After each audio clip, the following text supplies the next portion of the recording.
In the last video, I had given a question that in the definition of rational number, कि जो rational number की हमारे पास definition है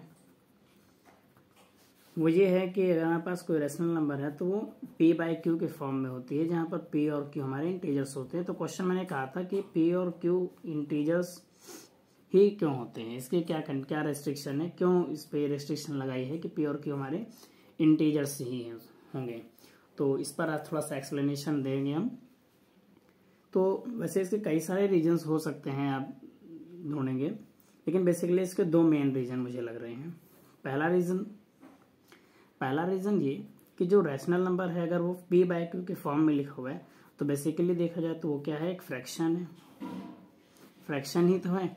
और fraction में हम जानते हैं कि फ्रैक्शन मीन्स क्या होता है, फ्रैक्शन का मतलब होता है fraction represents part of whole, यानी कोई एक कंप्लीट चीज है और उसका कुछ पार्ट, और कंप्लीट चीज का मतलब हो गया इंटीजर। तो जब हम किसी भी चीज को, किसी कंप्लीट चीज का कुछ पार्ट टेक करते हैं, जैसे कि ये कंप्लीट एक स्क्वायर है और इस स्क्वायर के मैंने दो डिवीजन कर दिए और इसमें मैंने एक पोर्शन को शेड कर दिया, तो इसको कैसे रिप्रेजेंट करेंगे, 1/2, यानी ये फ्रैक्शन हो गया। और 1/2 का मतलब कि 2 इक्वल पार्ट्स हैं और उसमें से एक पार्ट मैंने क्या किया, टेक कर लिया। अब अगर इसी तरीके से हम इनके 3 पार्ट बनाए और 2 पार्ट को शेड कर दें और एक पार्ट को ना करें और शेडेड रीजन को हमें लिखना हो, तो इसका मतलब 3 इक्वल पार्ट्स हैं जिसमें मैंने 2 पार्ट टेक कर लिया। यानी कि पार्ट ऑफ होल, कंप्लीट चीज का जब पार्ट ले रहे हैं तो उसको फ्रैक्शन कहा जा सकता है। अच्छा, फ्रैक्शन दो तरीके के होंगे, प्रॉपर फ्रैक्शन और इम्प्रॉपर फ्रैक्शन। प्रॉपर फ्रैक्शन क्या होता है, प्रॉपर फ्रैक्शन का मतलब कि जो न्यूमरेटर और डिनोमिनेटर है तो डिनोमिनेटर क्या होना चाहिए, न्यूमरेटर से बड़ा। इम्प्रॉपर में क्या होता है, इम्प्रॉपर में जो होता है कि न्यूमरेटर और डिनोमिनेटर के टाइप का होता है, इसमें न्यूमरेटर बड़ा हो जाता है डिनोमिनेटर से। तो बेसिकली देखा जाए कि प्रॉपर ही फ्रैक्शन होता है। इम्प्रॉपर फ्रैक्शन तो अगर हमारे पास है तो उसको मिक्स फ्रैक्शन में कन्वर्ट कर सकते हैं। जैसे कि फॉर एग्जांपल मान लीजिएगा हमारे पास 7/5 है, तो ये बेसिकली जो डेफिनेशन है वो प्रॉपर फ्रैक्शन से ही इम्प्रॉपर फ्रैक्शन बना है। कैसे इसको मिक्स फ्रैक्शन में कन्वर्ट कर सकते हैं, इसको हम लिख सकते हैं 2 होल 1/5। तो देखें 5 1 5, 5 + 2 7, यानी ये दोनों चीजें इक्विवेलेंट ही हैं। यानी बेसिकली जो आ रहा है वो मेन चीज हमारा तो 2/5 ही आ रहा है। 2/5 क्या है, फ्रैक्शन है। तो इसलिए कहा गया है कि जो p और q है वो इंटीजर्स होने चाहिए, यानी कि कंप्लीट होने चाहिए, कोई फ्रैक्शन और पार्ट नहीं होना चाहिए, डेसिमल फॉर्म नहीं होना चाहिए। इसलिए p और q को इंटीजर कहा गया है।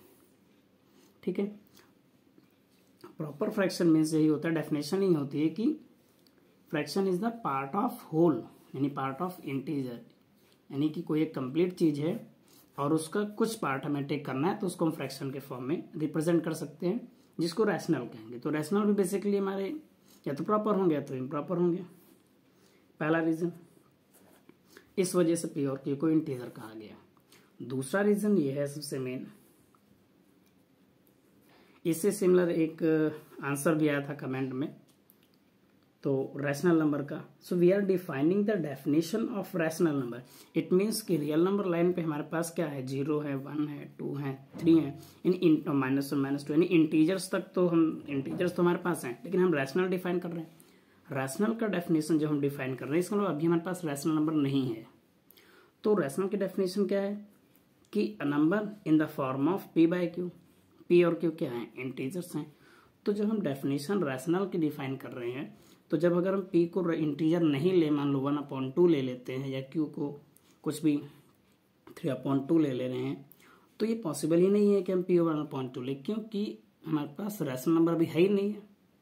हम रैशनल नंबर की डेफिनेशन डिफाइन कर रहे हैं तो उसमें हम रैशनल नंबर को यूज नहीं कर सकते, यानी कि एक स्मॉलेस्ट एलिमेंट है जो हम डिफाइन कर रहे हैं रैशनल नंबर का। इसलिए हम p और q को इंटीजर ही लेंगे, रैशनल नहीं ले सकते। This is in the form of p by Q. तो रैशनल की एक डेफिनेशन जो है, अगर हम p 1/2 डिफाइन कर ले रहे हैं, इसका मतलब कि हमारे पास रैशनल पहले ही यूज कर लिया और हम डिफाइन रैशनल नंबर को कर रहे हैं तो हम p 1/2 नहीं यूज कर सकते। यानी for the definition of rational number कह सकते हैं, फॉर डेफिनेशन ऑफ